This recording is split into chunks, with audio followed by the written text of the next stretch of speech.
today's quiz, we had to use the derivatives of sine and cosine to prove that the derivative of cotangent is equal to negative cosecant squared.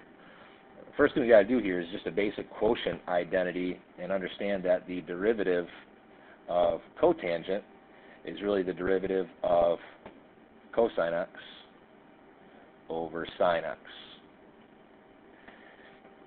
And now we're going to use the quotient rule, where we've got cosine as our function u, sine as our function v.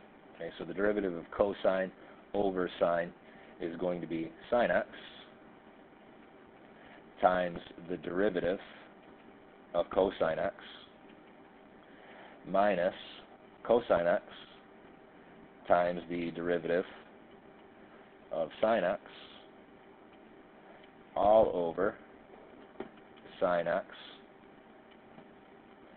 squared. So that's our quotient rule, v u prime minus u v prime all over v squared. And from here now we just want to take those two derivatives and we're going to simplify it down. We've got sine x times the derivative of cosine is negative sine x minus cosine x times the derivative of sine x is cosine x. And in the denominator, sine x squared is sine squared x. So we get negative sine squared x minus cosine squared x all over sine squared x. And we can now recognize in the numerator that we have really a Pythagorean identity if we factor out a negative 1. If we factor that negative 1 from both of those terms, we're then left with sine squared x plus cosine squared x, which is our Pythagorean identity, and we know that that is equal to 1 over our sine squared x. Okay.